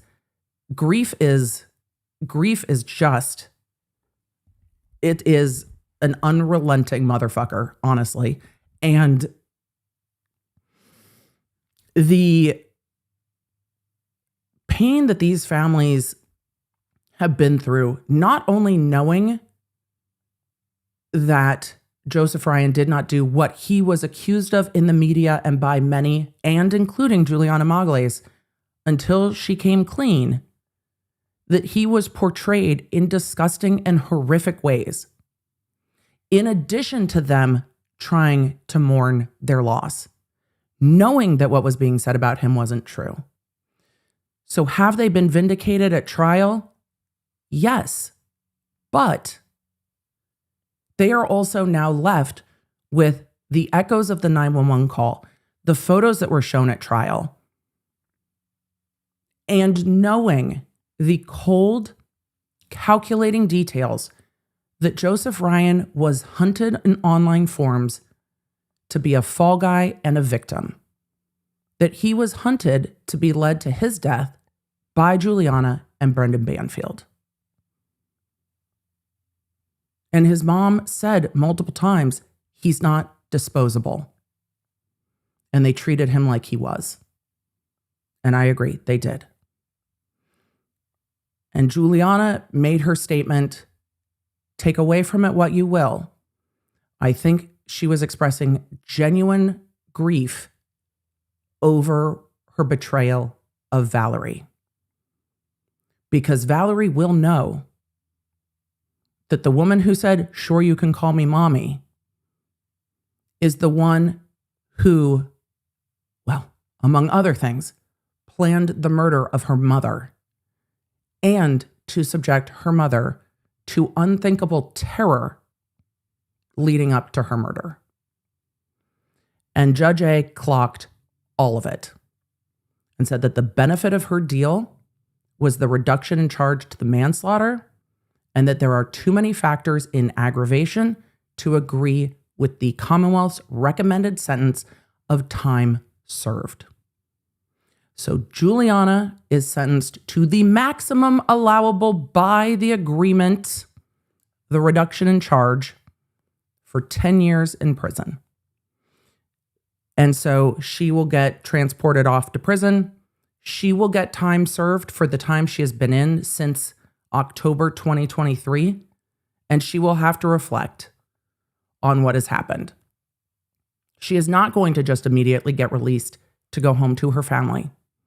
But unlike the families of the victims, Juliana will have an opportunity to move on from this at some point.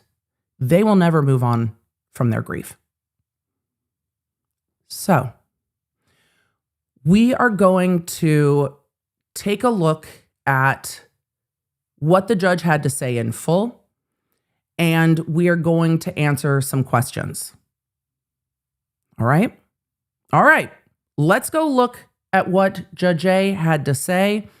In the chat, Diva, I think, no. Diva Nora Munoz. There we go. It's very hard for me to break up words appropriately, and I try. 10 years is nothing. 10 years is the maximum allowable by law. It is the max. So Judge A could not give her anything more and could not give her more than 10 years. So it is all that she could give her. And I think she was frustrated because as the court, she is bound by that. Would you be frustrated if you were Judge A? I would be. But that's the job. Judge A can't just, reject the plea deal entirely and say, no, murder. All right. Let's go watch Judge A's statement in full because I feel for many of you, it felt cathartic. Let me know if that's true. That's the vibes I'm getting from chat. It felt cathartic that Judge A was like, nah, not today. I'm so glad that you found God in custody. That's not unique, but you're not done with this yet. You don't get to just testify today and then leave. No, you're not done with this. All right, let's go watch Judge A one more time. For those of you just joining us in the chat, we're going to go watch Judge A's sentencing. A number of you asked, and I think I saved those questions before we go to this. Emily, the teasing. Hang on. Just hang on. Does Judge A plan this out before hearing all the statements? Generally, yes.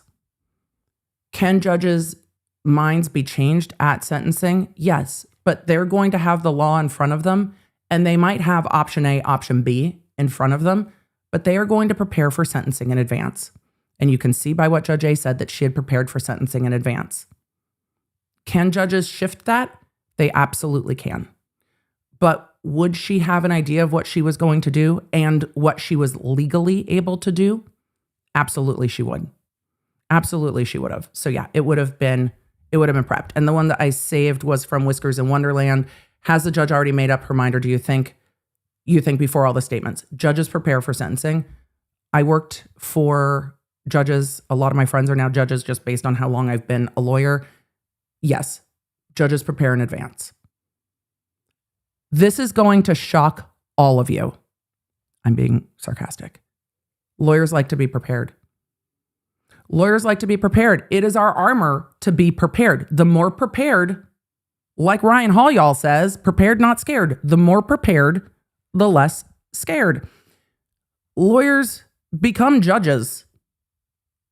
They still like to be prepared. I do not, you see when we're covering breaking news, and I haven't had time to digest it and think about it and process it, it makes me all twitchy. Makes chat all twitchy sometimes too, not y'all, other chatters that aren't here today. It makes me all twitchy. I like to be prepared. I like to be prepared. I like to process. It is one of the things I like about law. Law does not move fast. It gives us time to reflect. So Judge A would have been prepared, right? And Judge A came with a smoke. All right. Did I swoop? No, let's swoop. Let's go watch this again. All right. Judge A. Litigation. I thought I got all the way back to where I wanted to be. I did not. Okay. Could have prevented it. No. We want to hear Judge A again. Juliana, we'll timestamp you if anybody wants to go back and watch you again. They can. Bargain and a plea. Large benefit of your. In this matter, the court does find that the manslaughter charge was the large benefit of your bargain for testifying, which was a huge bargain and a plea deal. You could have been facing life plus 3 years, and now the maximum I can sentence you to today is 10 years. That's clearly a trade for your cooperation with the Commonwealth and what the Commonwealth offered. And you accepted that along with the Commonwealth's recommendation for time served, which is not an agreement, and as you know, not binding on the court, as we discussed at length at your plea. The reduction of the charge is a mitigation.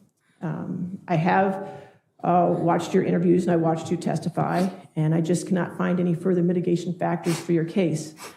You may not have come up with a plan, agreed, and an older man may have groomed you to a point, but I want to list for the record the facts that I cannot equate with accepting a time-served recommendation.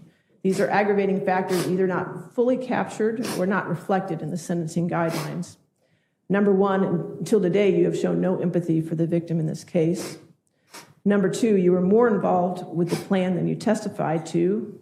First off, there were numerous postings on social media platforms and text platforms looking for a target, texting and speaking directly with Joseph Ryan, encouraging him to bring the knife, and ultimately through the phone conversation, getting his consent, knowing all along you were bringing him to his death. Yeah. Lying to Christine and setting up the plan for the zoo, using her devices and hiding her phone, using a child as a pawn in your plan, waiting outside for Joseph to show up, calling Mr. Banfield to bring him to the scene, and at any point for at least the month prior or that day, you could have stopped this. The plan did not work without your full involvement. Yep. Number three, having the loaded firearm in your pocket. Number four, bringing a child into the basement knowing two people were about to be murdered, to include the child's mother. Number five, hearing Christine ask you to call 911, which you did and then immediately hung up. Number six, seeing Joseph Bryan, who was shot in the head at that time, still moving and walking up to him as he lay moaning on the floor and shooting him point blank in the heart. Number seven, watching as Mr. Banfield stabbed Christine over and over again. Number eight, waiting 15 minutes before recalling 911. Number nine, telling a fabricated story for over a year and a half, a story that depicted Joseph Ryan wrongly as a rapist and a murderer, an innocent man. And number 10, telling the child it was okay to call you mommy hours after the murder. Your actions were deliberate, self-serving, and demonstrated a profound disregard for human life. So let's get it straight. You do not deserve anything other than incarceration and a life of reflection on what you have done to the victim and this family. May it weigh heavily on your soul. So today I'm sentencing you on a manslaughter charge because that's what's before me. And the facts of this case demonstrate an intentional and calculated level of violence that is the most serious manslaughter scenario that this court has ever seen. Yeah, because it's Therefore, I do manslaughter. sentence you to 10 years in the penitentiary, as required by Virginia Code 19.2, 295.2. After you've completed your 10-year sentence, I will order an additional 2 years suspended, and you will be placed on probation pursuant to Virginia Code 19.2, 303. Since you have been convicted of a felony in Virginia, a sample of your DNA will also be drawn for the state police database. Are there any questions, Mr. Campbell? All right, anything further in this case? No, ma'am. I needed the You're hammer. going to the custody of the sheriff. We needed to drop the I believe hammer. that completes the docket, is that correct? I believe so, okay. That completes the docket. All rise. Judge A was prepared for that option, and Judge A was 100% ready and anticipating that she was not going to follow the agreed upon recommendation of the Commonwealth. So all of you are asking, what about the time served? Well, she doesn't get time served. She got the max. The max is 10 years. And with the max being 10 years, she will get credit for the days she's been in custody. That would have been in the PSR, the pre-sentencing report, the amount of custody credits that she would get and how those custody credits will be accounted for. So no, the 10 years does not start today. The 10 years starts at the day she was first arrested, October, I forget exactly which day, October, whichever day, 2023. So the amount of custody credits would be in the pre-sentencing report. That'll reflect on the record. I'll look at the docket and clarify. The 2 years suspended is an additional time. It's a tail when she gets released, and that she will be on probation for that tail. I imagine that she will not end up serving probation. I imagine that when she is released from custody, she would probably be deported. So I don't think that she will be on probation in Virginia for those 2 years, because there are going to be immigration consequences to that felony because she was here on a work visa and will no longer be working. So after her sentencing, whenever her time is completed, and I do not know on this charge what the good time work time will be in Virginia, that'll be in the PSR. If the PSR becomes, or any of it becomes public, I'll go take a look. And I'll go look at the sentencing sheet because the judge will fill it out. It probably won't be on the docket until Monday, but I'll look at it and see if we can figure out what the time is on that, whether it's a day for day or whether it's less than that. Because again, it is a violent crime, so you would normally not see like a day for day equivalent. So 1 day served counts as 2 days of time. I don't think we'll see a 50% on that, but she probably won't serve that additional 2 years of probation.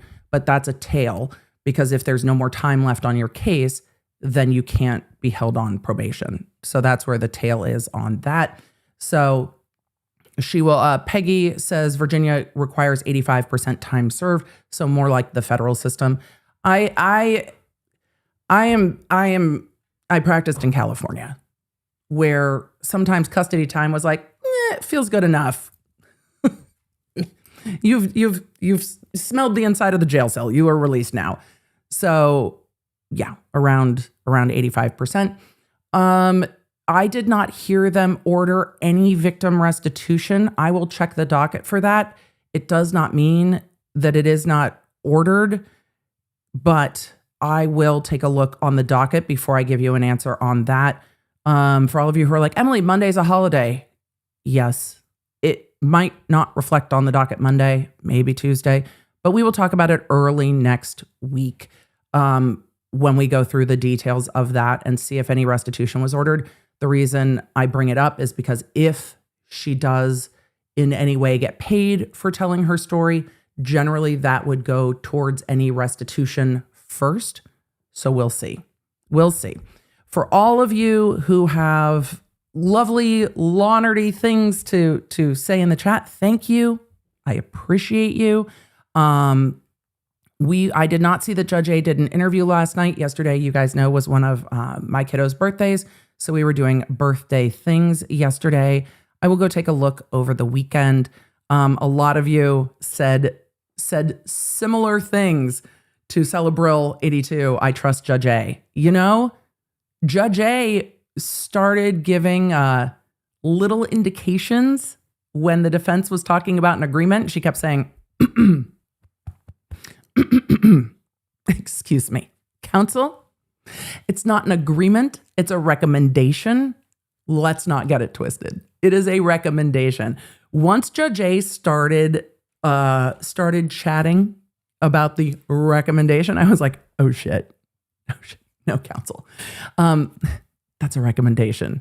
You know, like a stop sign in a parking lot. Emily, that's not legal advice. I mean, some of those are suggestions, right, Chad? I got pulled over. God, I was probably maybe 17 for California rolling a stop sign inside of a parking lot at a college where I was playing water polo. And not only did I have a very identifiable car as a teenager, I had a very identifiable car as a teenager. Everybody knew it was my car. No one else had a giant 78 Volvo in yellow, but not like cute yellow, in like this car is 17 years old yellow. And so not only did I get pulled over, but I had people in my vehicle, but then other members of my team were driving by yelling things out the window at me to mock me. And then the person the cop who pulled me over was sitting there, and I am not exaggerating at all, looking at me going, this is not a complete stop. This is a complete stop.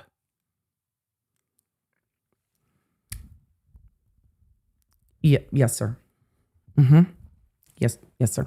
Do you hear all of my friends mocking me? My parents are going to know about this before I get home. My parents are going to know about this before I set foot in my house. Because they're all going to get home before me, and their parents are going to get home before me and call. Emily, cell phones? No, nobody had a cell phone. And yet everybody knew everybody's business. This is not a complete stop. I have also said it to my children multiple times. And for all of you who are just like, but you never forgot. No, I never forgot. The California roll is like a real thing, though. It's a real thing. Sandy said, are there states where time served does not count towards the sentence given? I don't even know if legally you could do that. I don't think legally you can. There could be circumstances when cases are consecutive that you wouldn't get time towards both cases. Like if you were in custody on another matter, you could start this sentence consecutive, so you have to finish one before you start the other one. So there can be circumstances where things stack. But I don't think time served cannot just get erased. Does that make sense? So it just depends on if you're stacking it with other things. So there are circumstances where you don't get to double dip, if that makes sense. So hopefully that makes sense. Jen said, I feel for Joe, but the mommy thing somehow makes me angrier even than the unalivings. What were they saying before to even make her ask that? Yeah, what conversations were being had with Valerie before this? I don't know. And I worry. I worry. However, humans are resilient. Look at yourselves. You guys know how much you've been through. Humans are resilient. We can do hard things.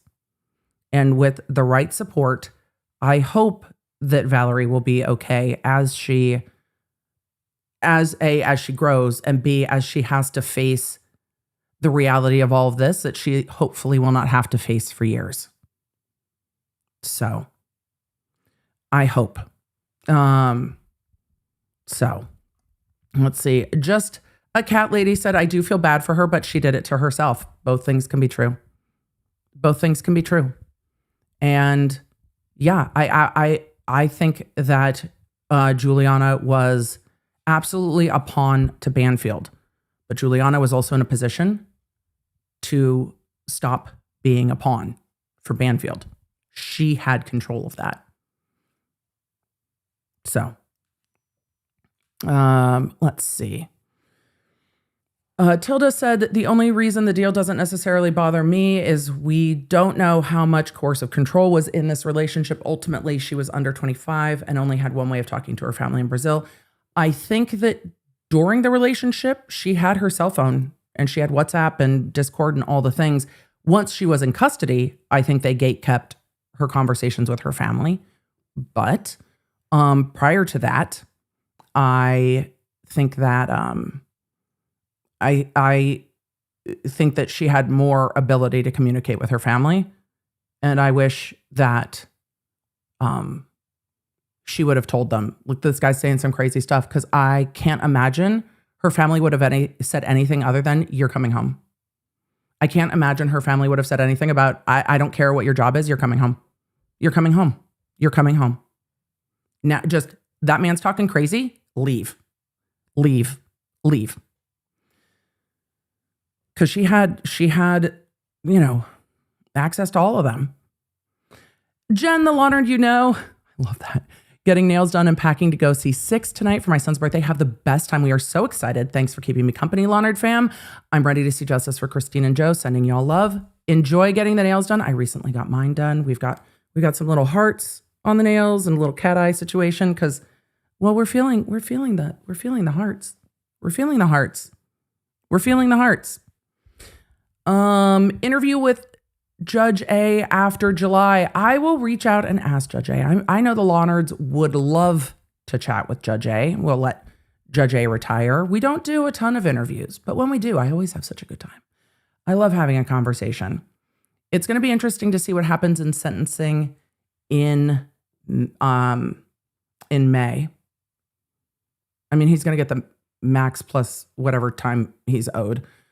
We're going to see impact statements, and they're going to be heart-wrenching. Jody said, is the assumption here that jail time is deserved? Yeah. I think the reduction in charge was a bit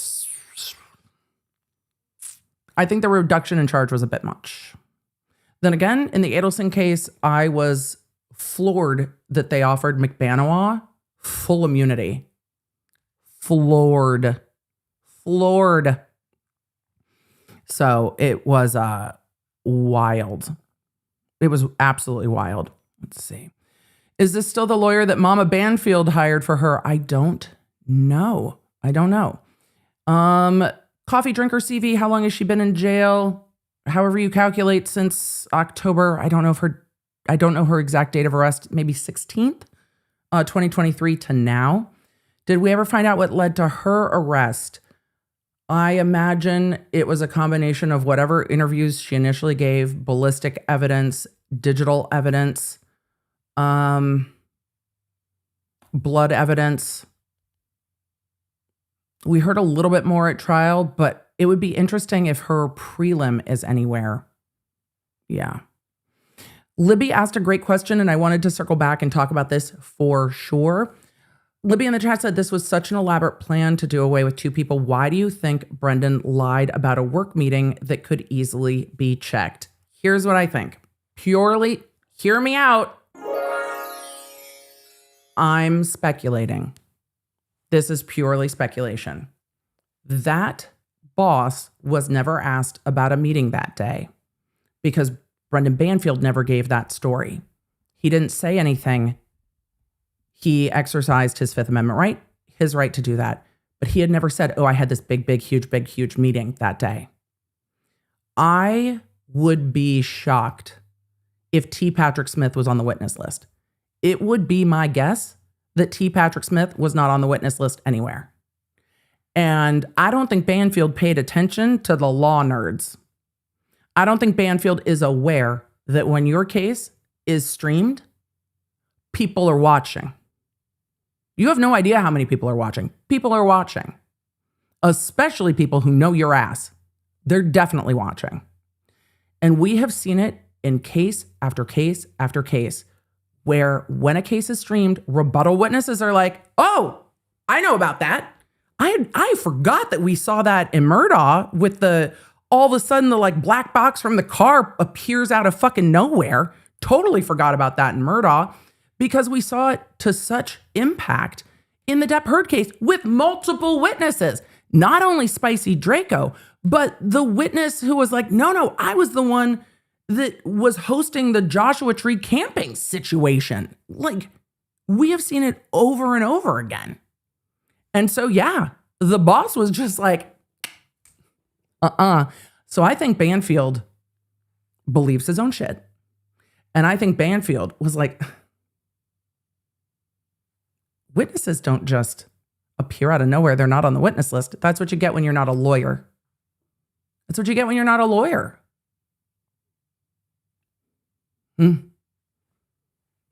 So sad. Too bad. So I think he felt a little bit untouchable in that. Because if you go back and watch trial, when the prosecution says who the witness is going to be for rebuttal, he's shook. Like he was shook for real. Judge A recommendation soundbite. I don't know. We will think about it. Judge A did not bring up the Netflix deal at all, but Judge A definitely had a lot to say. Bearded Lady Dog Mom asked, where can I get that hoodie? This hoodie, you are going to need to have the Law Nerd app to be alerted. This hoodie is not released yet. This will be released. You guys know if you're in the Law Nerd Lounge, you get the first access to merch.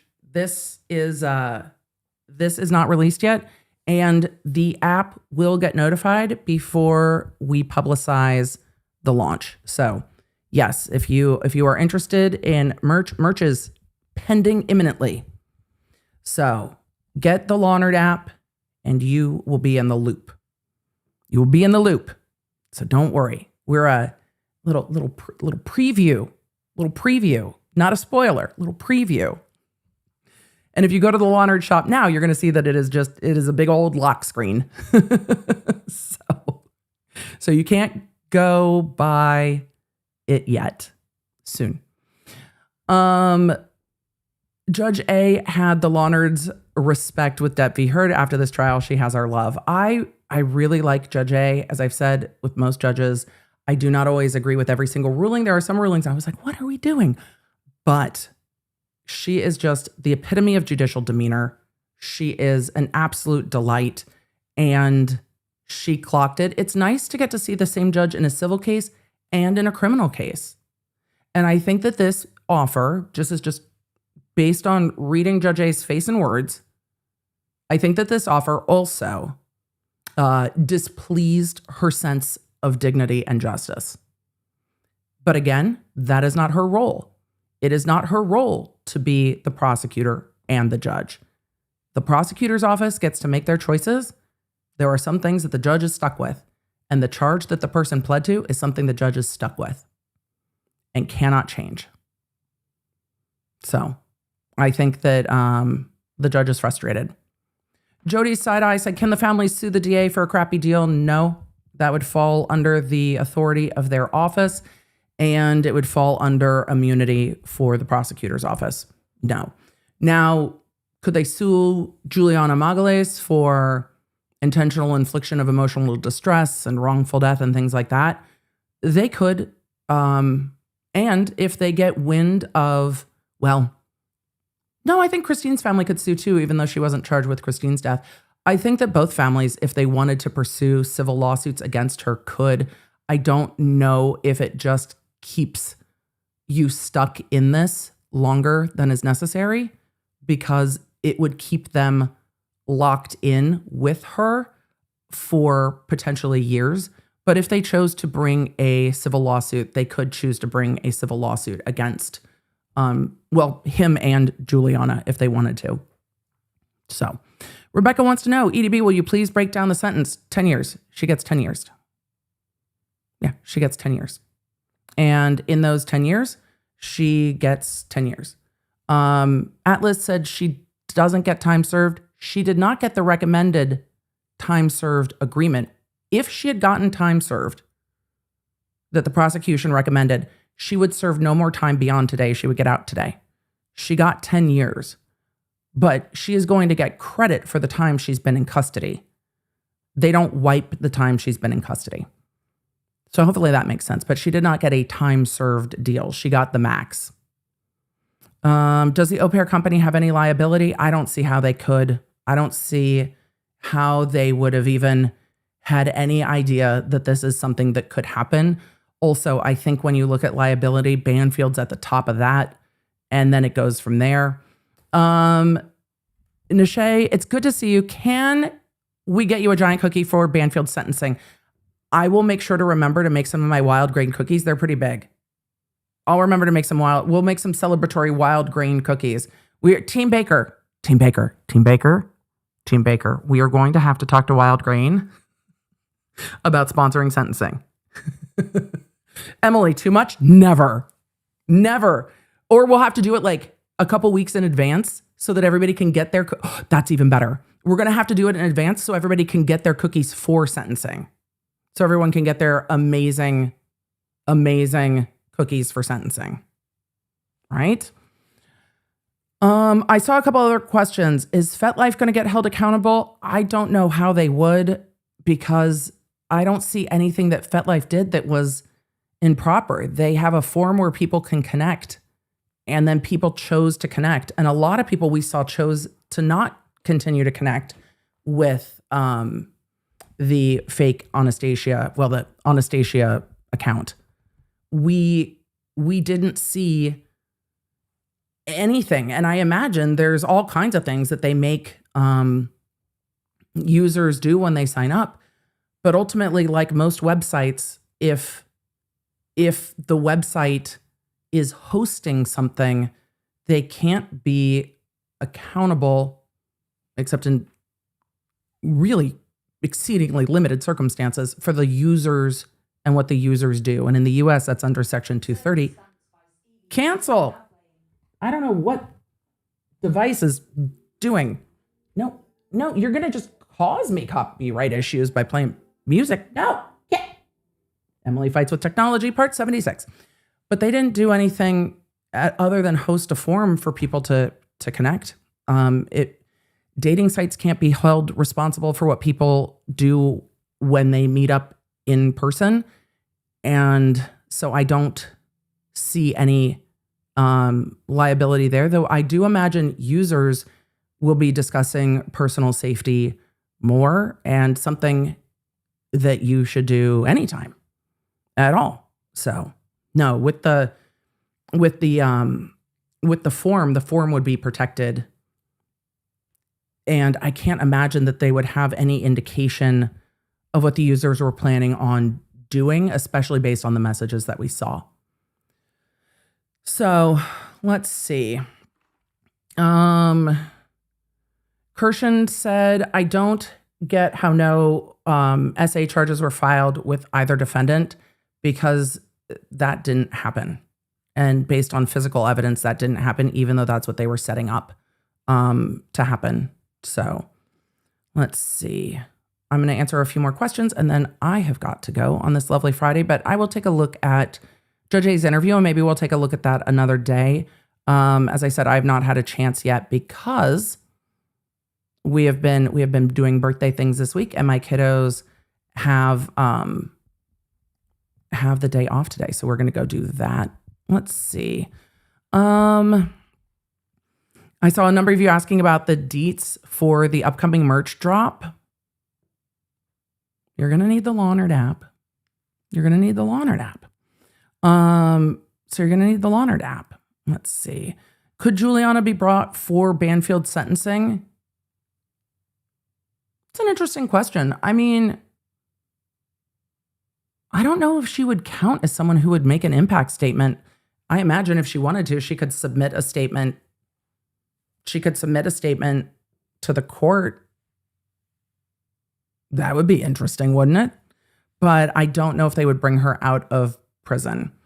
So let's see. We've got, can she appeal? The judge sentenced her within the bounds of the sentencing, so I don't think there would be anything to appeal. I would also need to look at the language of her plea deal, but it was made very clear to her that she could be sentenced anywhere from time served to 10 years. That was made very clear in her plea agreement, that she could be sentenced anywhere from time served to 10 years. So within that plea, I don't see where there would be any grounds for her to appeal. And I would need to look at that plea to see if she waived appeal, because she very well might have waived appeal. But she cannot appeal the conviction at all, because she cannot appeal the conviction. Mermaid Tales Coast, I just bought tickets for Simple Plan and Bowling for Soup in Vegas in July. That sounds amazing. What a great anniversary plan. Tickets are always the right gift.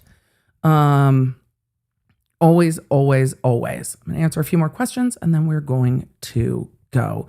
So she knew that she could get 10 years. Bella Benny said she only got 10 years. She got the max. She got the maximum. She got the maximum she could get. So she could not get any more than 10 years on the reduced charge that she pled to. And a huge part of her plea deal was a reduced charge to a manslaughter from a first-degree murder. I don't know why. What I don't understand is that she didn't do, they didn't do aggravated murder on lying in wait. Maybe lying in wait's not an aggravating circumstance in Virginia. I mean, Emily, that's very possible. Maybe lying in wait's not an aggravating circumstance in Virginia, but lying in wait is generally, well, I can't say generally. Lying in wait is an aggravating factor. I think they could have charged, it must not be a factor in Virginia, because they could have charged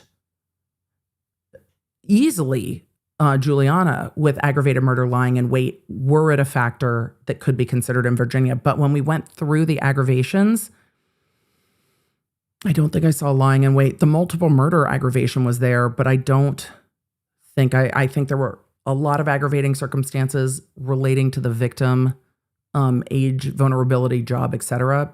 But I don't think I saw lying in wait.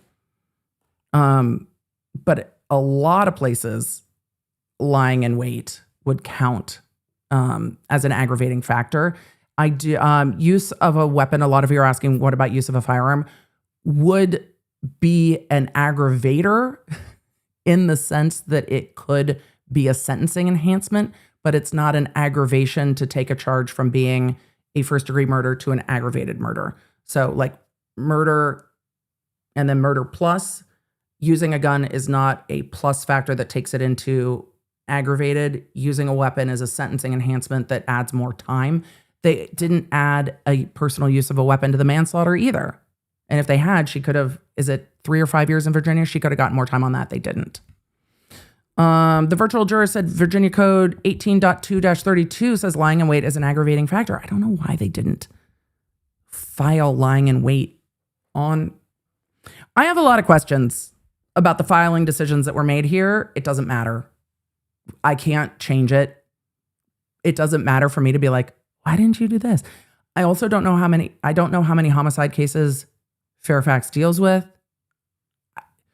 I don't know. There are lots of things I don't know. But I think there was more that they could have done in this case. And I think if they had offered Juliana a second and she said no, I think they would have walked a jury into the room and she would have changed her mind. 100% would have changed her mind. But they get to make those choices. So they get to make those choices. And I think that the family of Joseph Ryan was gracious about that. I was not as thrilled with the defense attorney being like, oh, by the way, the DAs are waffling because of public sentiment. No, it's the facts of the case. It's the facts of the case. The facts are the issue. That nobody's like making up public sentiment. The facts of the case are horrific and they're visceral and they've been brought more fulsomely to light. And Banfield was indicted. There was no preliminary hearing. So the full facts of this case were not really well vetted out in court where the public could observe it. And the documents in this case are not public the way they were with Depp v. Heard. You can't just go online and grab some of the filings and the motion work and stuff like that. So no, public sentiment shifted when people could see what the facts were. So the more transparency there was, the more frustration there was, because then people could really see clearly what happened here. And it went beyond speculation into facts. So, Blue Eyes Fairy said, hearing Christine tell you to call 911, was that maybe what the prosecution was trying to get out of their expert with the voice at the start of the call? I don't think so, because that came specifically from Juliana's testimony. And I think that came directly from Juliana's testimony. Judge A would not have cited to evidence that was not part of the record in her sentencing. She has to rely on the record, and whatever the prosecution thought was said on the 911 hang-up is not part of the record because the judge sustained those objections. So it is not to be considered, even if the judge knows what it is. So no, she wouldn't have cited to something not part of the record. I still suspect it's something along the lines of hang-up. I expect that it's in that realm. So, let's see. LSC, we do ship internationally on our merch. It is something that we are constantly fighting with because we wish it was better, but we do everything we can to make sure that we can ship internationally and make sure that you are not paying 4 times in shipping the cost of the good, but our goods are made in the US, so shipping out of the US can be challenging. And if y'all are in Canada, slow. It takes forever to get stuff to Canada. I think there might be 1 or 2 items that are not shipping internationally, but it is something that we work on. If you are international, when you go to the Lawnard shop, you won't see anything that's not available for you to purchase. It's why we try to bundle things together so we can make sure that the weight is accommodated for. So, all right. What else is there? I'm going to answer just a few more questions and then we're going to go. I forgot to put our court bug on for the entirety of the day. Well, boo on me. I'm just noticing. I was just ready to get to sentencing. It's fine. It is what it is. Yeah, Judge A definitely came in with the gavel of steel. Loki said, may it weigh heavily on your soul. Judge A really was just like, boom. Boom. I know, we'll fix it in post. A few of you are asking, do we get a case closed on this one? I feel like we can't really do a case closed until Banfield's closed, right? Right? I think that when Banfield's closed, we're closed. But we'll wait on that one because I don't know. I don't feel like it's done until it's done. I don't feel like it's done till he's done. Her part of the case is done. So we'll case closed. Well, it's like a case closed except for appeal because obviously he's going to appeal, but we'll do a case-ish closed. A case closed adjacent at Banfield sentencing. Is that fair? He could appeal. But I think that's a fair balance of like this part of the case is closed. It's hard to get a full case closed. And I want to double check her appeal. So here's what I need to double check. I need to double check if she waived right to appeal. I need to double check what her credit for custody time will be. And then when we go over those things, then we can do a case closed on her if she waived her right to appeal. Is that I think that's fair. Because, I mean, we didn't really cover her case because she pled. But I think, is that fair? I think that's fair.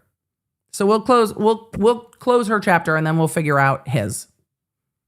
Fair? All right. We will circle back on that next week. Let's talk about next week real quick. If you don't have the Lawnard app, you're going to miss things coming up in the next week. Get the Lawnard app. Now, it is free on iOS and Android. So you're going to want to have the Lawnard app. And we are getting ready to go into trial.